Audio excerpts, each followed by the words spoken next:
Hello, art lovers! I'm Spalding Nix, and it is time for another artist talk. Today, we're going to be speaking with the great Sachi Rome, whose work you can see here behind me. She's part of our current Properties of Being show, which will be up for another 2 weeks. And I hope that you will stop by to experience Sachi's work in person. I am going to invite her to join us. I think I see her popping up now. Let's see here. How do we do this again? Let me go here. All right. Send an invitation. There we go. Is it working? Yes. All right. Hopefully the magic of Instagram Live. I think I see Sachi. There she is. Hooray for Sachi! How you doing? Good morning. Good morning to you. Good morning. So good to hear your voice and see your face. I feel like I've been hanging out with you for the last month and a half, getting to turn on the lights every morning with your wonderful artwork here at the gallery. Me and my guys say hi every day. Well, Sachi, before we get started, I know we've got lots to talk about. Just introduce yourself. Tell everybody who you are and what you do. Sure, I'm Sachi Rome. I'm an Atlanta native. I'm born and bred here right downtown, born in Grady Hospital. And I've been doing this type of work for about, I will say, 5 or 6 years. And I'm a local art teacher. I've been doing that for 23 years. I know how, but this work that I do kind of balances out that whole other kind of stressful life. But yeah, I love what I do, and I hope you love what I do as well. Well, we're going to turn the camera around in a minute and take a look at the incredible body of work that you put together for this show. But I'm a firm believer that context is meaning. So the more people know about who you are and sort of where you came from and what your goals are with your work, I feel like the more they can appreciate it. Sachi, tell us a little bit about growing up in Atlanta. Did you have come from a creative home? I know you've got a twin sister who's also interested in being a professional artist. So, Indeed. I have a twin sister. For most people who don't know, there has been some confusion about that. They literally have thought that me and Toki are one person and that we're out here doing literally all of the things, which, to be honest, there's only 24 hours in a day. As much as I love what she does and she enjoys what I do, there's no way possible to run a full-time job and kids and all of that and still do that. There are two of us, and she's a photographer. I do abstracted painting. And we did not necessarily come from a creative family. If anything, we come from a very practical, down-to-earth, very down-home, salt of the earth type of people. We are not, and we're not exposed to art growing up like that. We were not, pushed to be in the creative circles.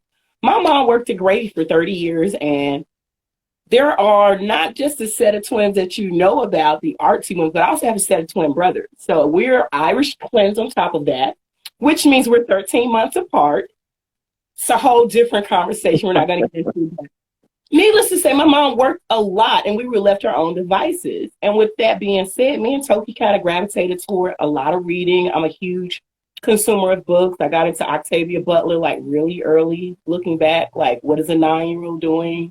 Reading some of the things that I was reading, but it helped build out this imagination. Me and Toki have always made things from little scraps and random stuff around the house. So left to our own devices, we've always made things. Hey, Grace. So we have not come from a creative background. I would say if you look at the definitive outliers of a family, we are the outliers, not black sheep, because everybody loves and respects what we're doing, but definitely like, you do what? Really now? And they don't say, tell me more, because they're just like, okay. But yeah, that's the family background, completely off the tree, so to speak. Well, you went to school here in Atlanta. You went to Morris Brown College. And you had it sounds like an influential experience there with Louis Delsart, who was your professor. God, I know he passed away in 2020. Yeah, the legend Tell with us, that guy. Tell us about his influence on your work. Yeah, I'll be honest. Going to Morris Brown and interacting with Louis Delsart was a very regular me and you conversation. Very practical. Hey, try this. Have you experimented with this? And he would just start playing around and you'd watch and be, whoa, how did you make that happen? So he was my first in-person magician is what I would call him. He showed me the alchemy of paint and how playing around with value and contrast and just shifting with color can create a world. So I get that from him. I get that love of just literally all of the colors, but strategically placed and their rich layered textures. All of that comes from Delsart. And I really didn't realize, like going to school at the time, what a giant he was. It took me doing classes and doing the quintessential Black History Month where we would do projects on different artists. And there's an encyclopedia of Black artists in the school library. And I'm flipping pages, making suggestions. Hey, try this person. Do you like this work? Go look at this. And there's Louis Delsart in black gold text in the book. And it's like, wait a minute, this is my art teacher. Guys, look. And they're teenagers. They could care less. Meanwhile, I'm over here like, because this is well before like the internet where you could just Google and track all of this stuff. So, I mean, I was just like one of those moments when you realize you just really know the blessing. You never know the blessing that you're being exposed to when you meet people. So, yeah. Well, his love of color, I really see in your work. It'd be fun to, I don't know, get some of his pieces with some of his students' pieces and see that influence all these years later. After you finished at Morris Brown, you're here in Atlanta. When did you start teaching in the public school studio art world? Dive right in. I was a 21-year-old, fresh out of college, got hired on the spot over at Crim High School. And I've been in high school education ever since. I could not imagine little kids or anything like that. High school artists are eager to learn, but unsure and totally unconfident, which is fine because that makes them much more open to experimentation. I lead my year off with saying, you're scientists. This is much like a hypothesis. You're going to figure out some things and you're going to find some failures. Art and science go hand in hand in my conversations. And I really feel like they need to understand it's not just about I'm special. Okay, yeah, there are special people out here that are blessed. I'm one of them. But there's also a science to the magic that we create. And if you just, start learning those recipes and those formulas, and of course, like any experiment, there's going to be some failures, but you will find grand success in some of the accidents that happened as well. So that is kind of my philosophy of teaching and my studio practice. The accidents, what failure? There's just, okay, let's set that aside for now. I learned from that. And, if you take that into life, there's a lot you can do with that attitude. Well, I think it's such I hope that your students constantly remind you what an important role you play, because, there's a moment in school where people think, young children, young adolescents think it's time to put the paintbrush down. It's time to get serious. And you're right at that moment when you could be getting serious about that paintbrush, and to have someone like you encourage them and, get them thinking about this is something that I, professionally can pursue is so important. We try to make it a regular conversation. My sister's also an art teacher as well. And it's a regular conversation, not just about creative. Creativity is something that if you were born and you play, you have. Now, you may lose it. You may push it to the side for more logical thought, but I don't necessarily need to beat that part into you if you're going to stay in this lifestyle. It's really more so conversations about business. What is your work about? What are you trying to express? And where do you want this to be? Where do you want this work to exist? So, the business side is important. You can't just, you can make beautiful work and it lived under your bed like a lot of my work here. No one can see it under there. So if you don't have a way to connect to your audience, the work doesn't get to live if there are no eyes on it. So the business side is what we talk about. Well, let's go to that sort of business side. You've got your, career as an educator, but then you also have your career as a exhibiting artist, selling your work. It's not hiding under the bed. Tell us first, sort of, especially this body of work that you've been working on the last 5 or 6 years. What is it about? What does it mean? Without looking at it, I always think it's interesting to hear sort of where you're coming from, and then we'll turn the camera around and let people see for themselves. Sure. So to be honest, I kind of stumbled by like experimentation and accident into this kind of style of methodology of working. There was a time when I actually worked a lot more realized, so to speak, tighter, much more actualized spaces. And I was just experimenting with what you all will see.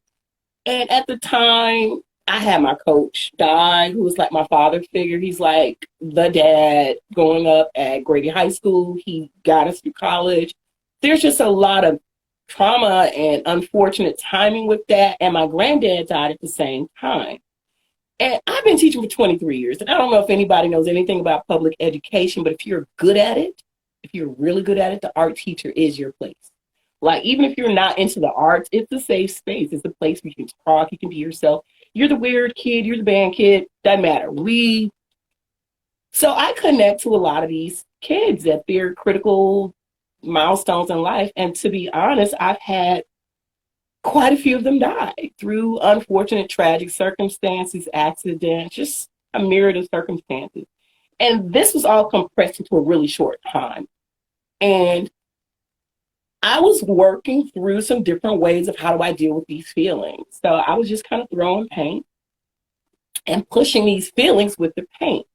And what I'll say, and I'll tell people, is there's a crack in the door where death and life meet. And because I kept touching the door with all of these interactions, I think the door stayed cracked and open. And I'm amenable, so to speak, to this kind of conversation as spirits or entities, what have you, this energy that would like to have been expressed out in a physical plane. So the work started to become much more loose, abstracted, and there were faces appearing out of the energy of me just putting down paint. And I just step back and look and be like, okay, what's this? And I'll be honest, I was a little unnerved because it's a deviation from anything I was doing. And I've gone down to Art Basel probably around the same 3 to 4 month span of time. And looking at what I had already been doing and what I saw down there was just like, okay, you see nothing like this. You see touches, you see tingles of it, but you don't see you down here. And you don't see you in a way that it feels like there's this gap, there's a space.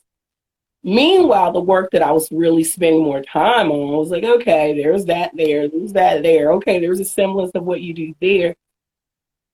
At some point, you have to decide, you have to commit and say, okay, where am I going to stand and how do I spend my time? I do murals too, but you also have 24 hours in a day. You can't work all the bodies of work. And I don't have the problem some people have. I don't have enough.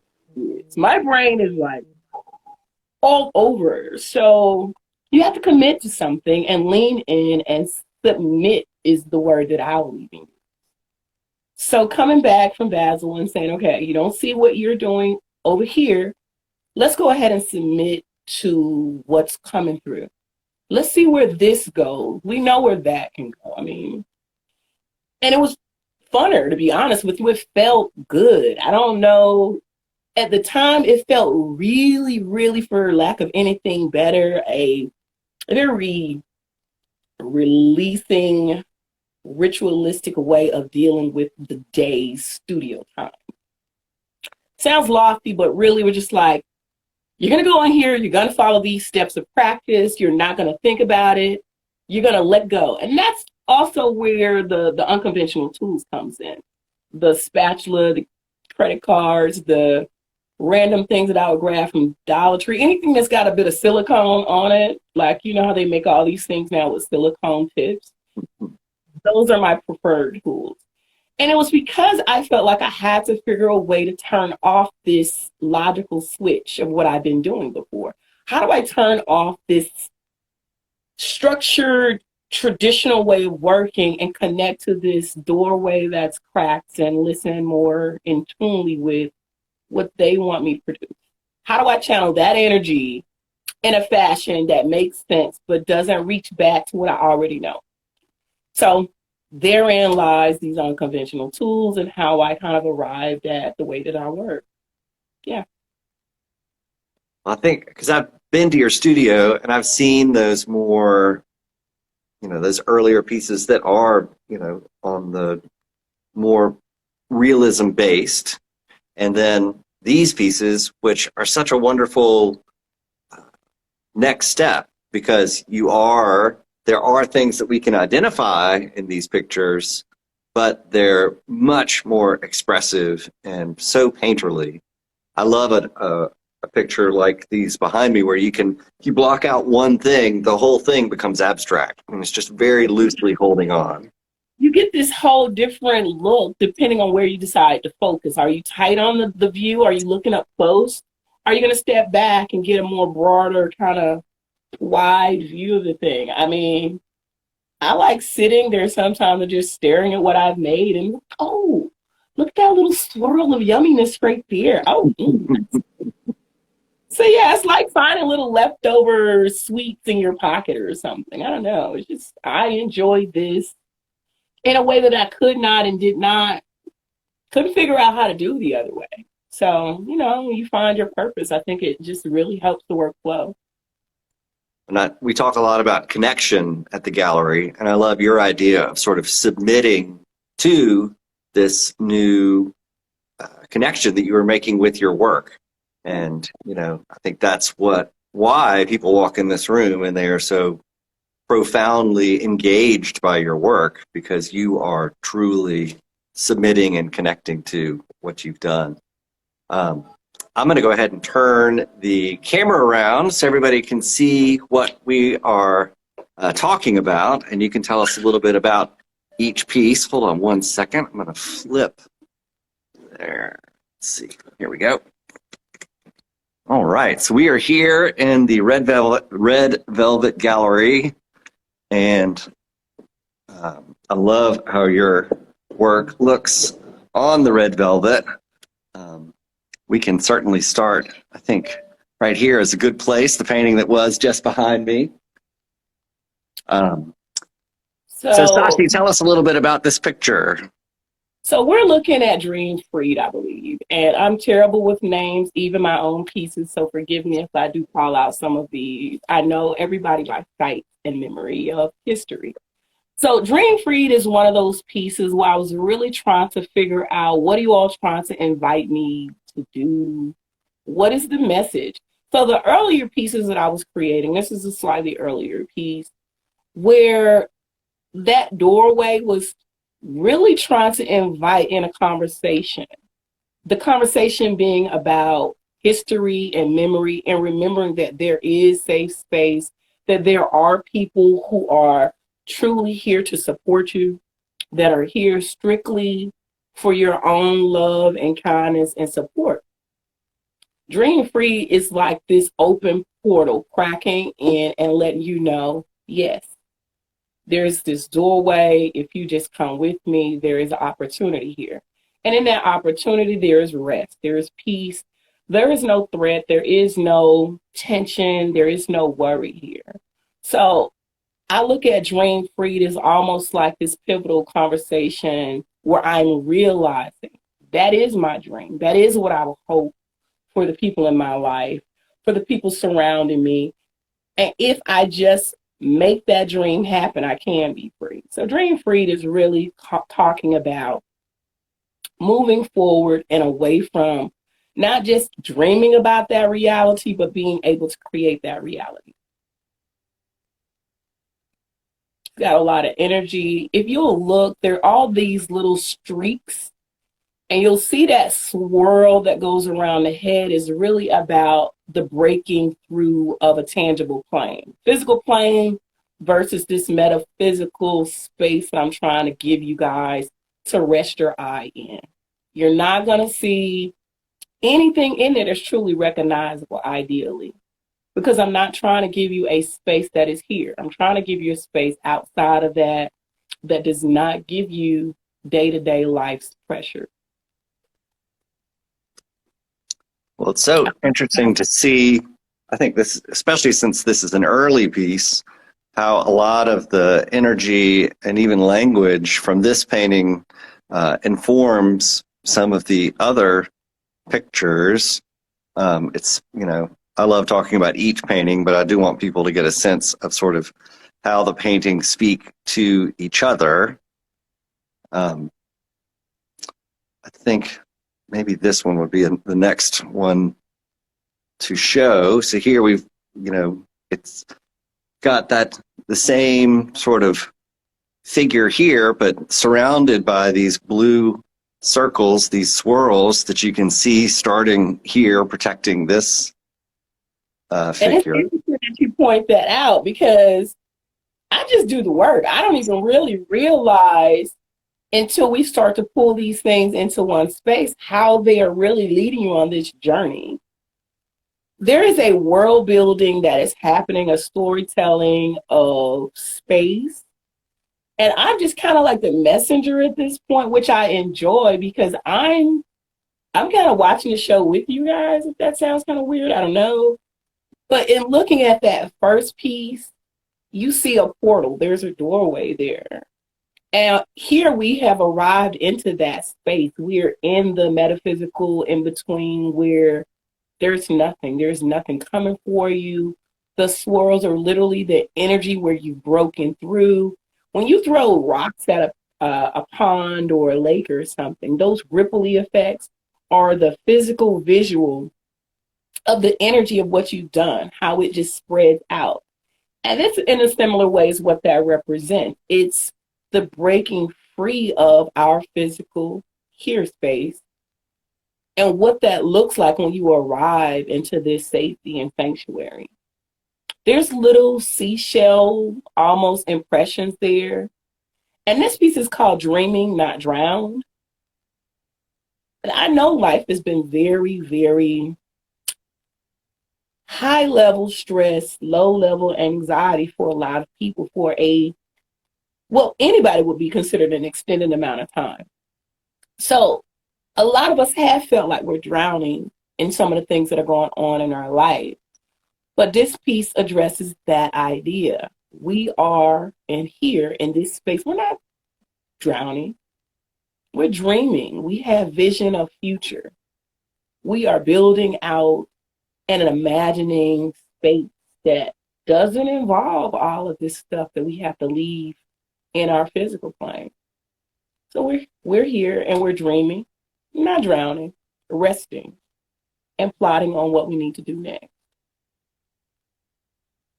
Does this exercise also, do you feel like that you get to glimpse through that door at this peaceful place when you're creating these works? So yeah, we're all existing in a very interesting time and space, and there's a lot going on. I don't have time to run to a therapist. I mean, I'm sure I could schedule it in, but the reality is we cope day to day in many, many different ways. I don't drink. I'm not one of those people that drowns their problems. I eat really healthy. So I found my healthy coping mechanisms within paint, within texture and color, and having these conversations with entities that I've never met, but I enjoy spending time with. They are and offer up a space where you can find respite, where you can release and know that there is nothing but peace here. They're giving me that safety and sanctuary, and I'm hoping and praying that they offer the viewer, people that own these pieces, offer them that same sense of safety and tranquility, that they give them that same feeling as well. even if it's just for a moment, even if you're just peeking into that window and can't actually physically walk through, you know? And I love the transition from sort of here's that moment of breaking through, and then here where we have entered this alternate plane. Tell us a little bit about father and son. This is a different type of portrait for you. Here we've got not one but two faces. What we see a lot of those similar language. You can see those ripples, those circles, protecting these two figures. Tell us a little bit about where this picture came from.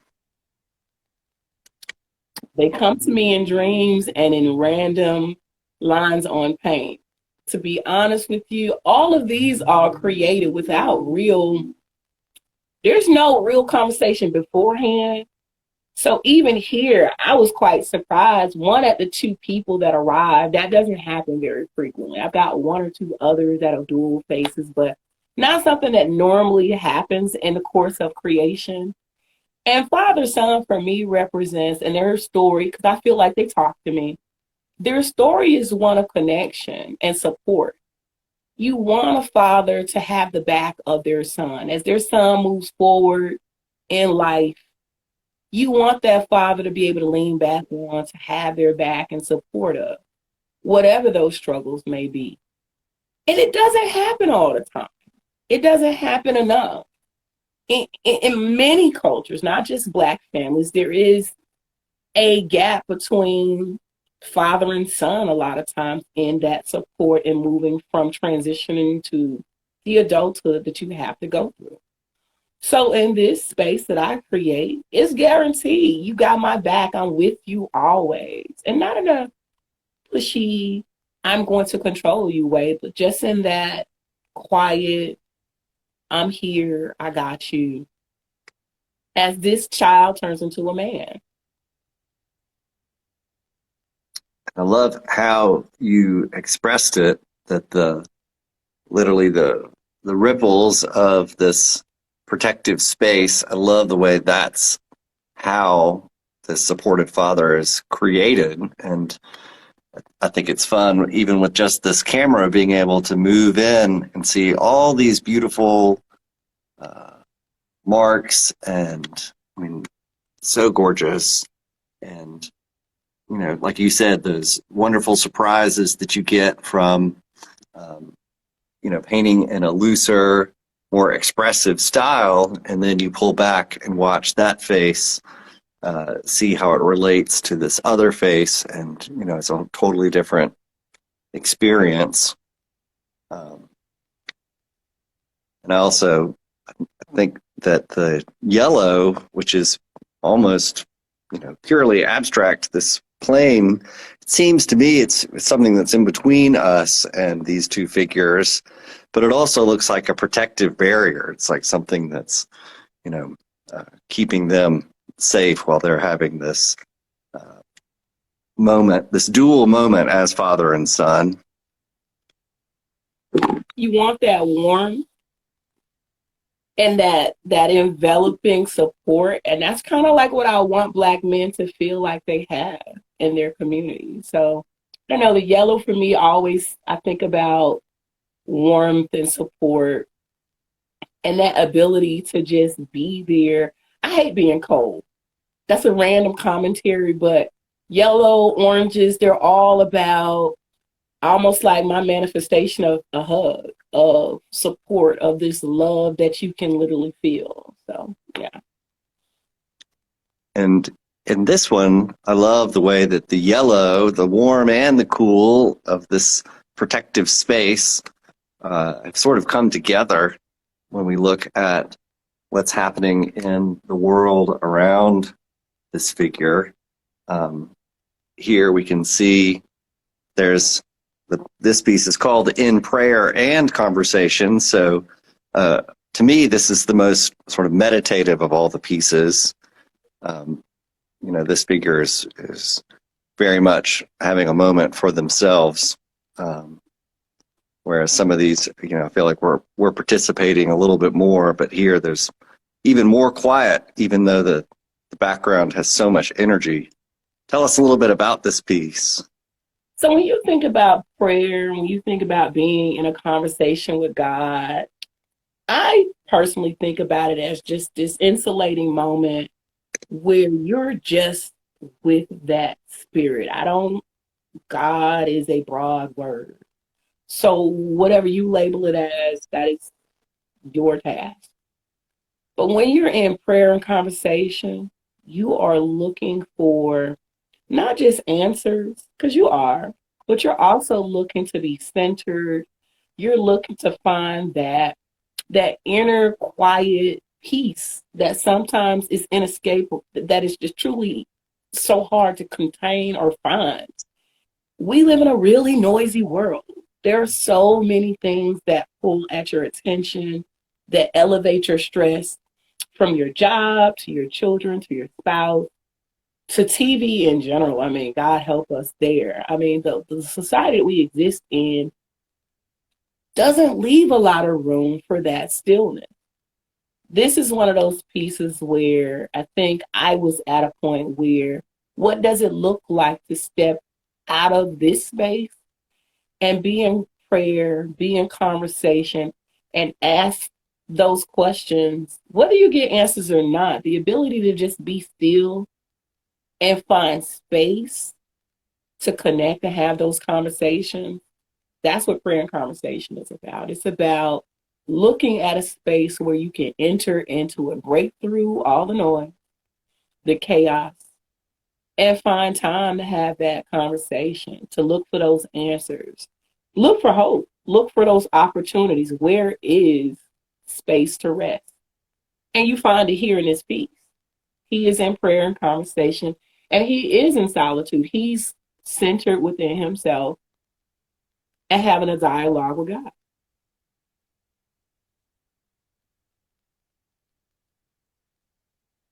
I love the idea of looking for hope. It's out there. Sometimes we do feel hopeless and it seems that hope is lost, but this picture does show us that within that quiet conversation, you can find it. Yes, you can connect up and listen to that inner voice, that inner spirit, whatever is guiding you, and connect back to that opportunity to believe. There's a chance, there's change, it's coming. We don't know what it looks like and we don't know when, but to give up is not an option. So finding space to connect to that belief again is a joy that I offer.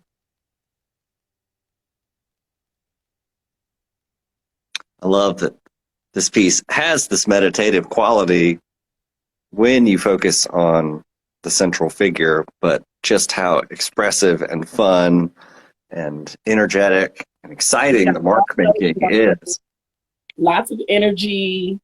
And for me, the energy is part of the magic. It's hard to capture physical energy in a visual moment.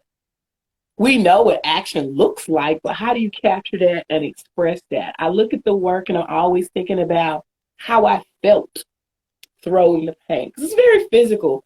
The pieces, I work on the floor and everything is just on the ground. So sometimes I'm doing a whole kind of like twister, Tetris-y, because the paint's wet and I can't step in it or it's ruined.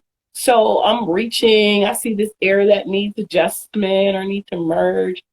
And it becomes this whole full body exercise in drawing out this figure that I feel like is asking, it's pulling me in directions that I didn't start the day knowing I was going to go there.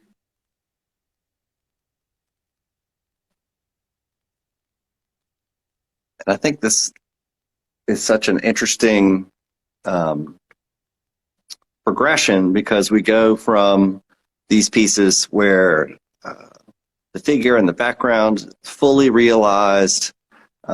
This one here, it's an earlier piece, but you can see the beginnings of that background, which is taking over. But here, we start to see there's a reduction that's happening.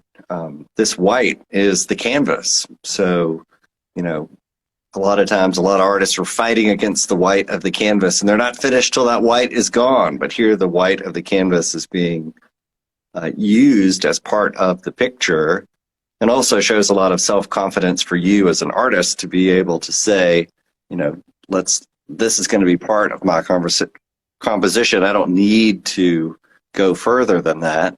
And I think it really comes through with this piece, which is really, it's people come into this Red Velvet Gallery, they see the four paintings that we've already discussed, and then they turn and this painting is waiting for them. And I really think some of my favorite conversations that we've had about your work have come from people spending time with this painting, which is, again, a lot of those same elements. You can see the ripples protecting this figure. You can see that expressive mark making leading to this young general sort of coming at us. So the painting is titled Young General.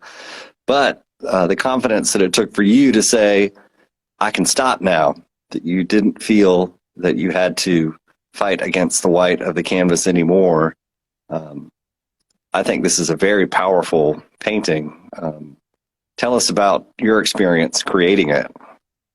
So this is probably one of the earliest pieces that you have in the collection here. And again, no clear-cut ideas. I just grabbed 2 or 3 bottles of paint.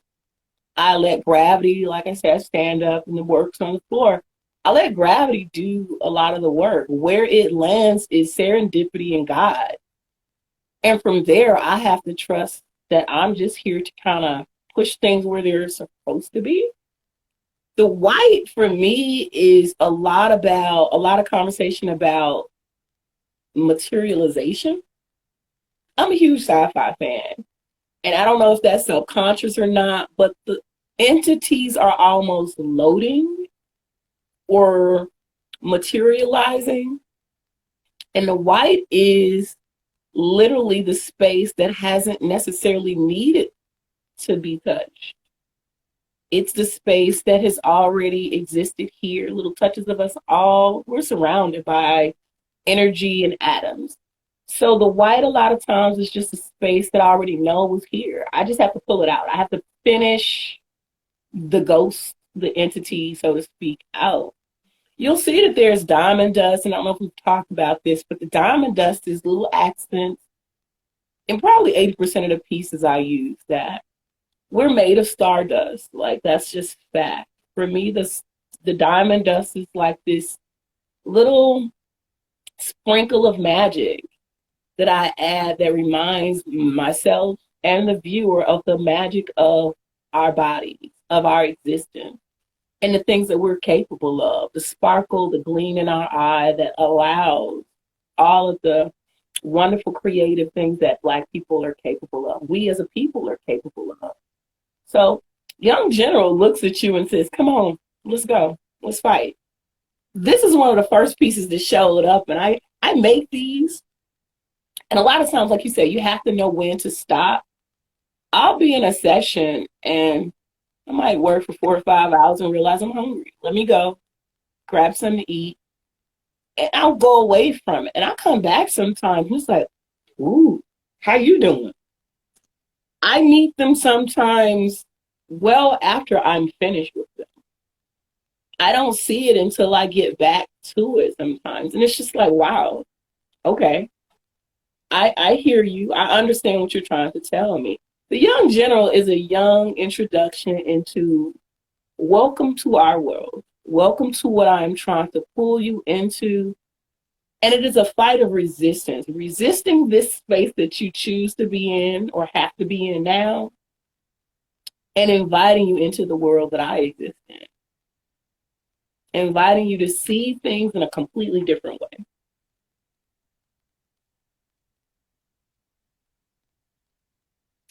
Hope everybody can see the wonderful, not only is the color and the mark making beautiful, but there's lots of depth and texture to these pictures that I hope's coming through. And I see. again, I just love how happy they are against the red. It really pushes so much of this color right up to the surface, right into your experience when you're with these pictures.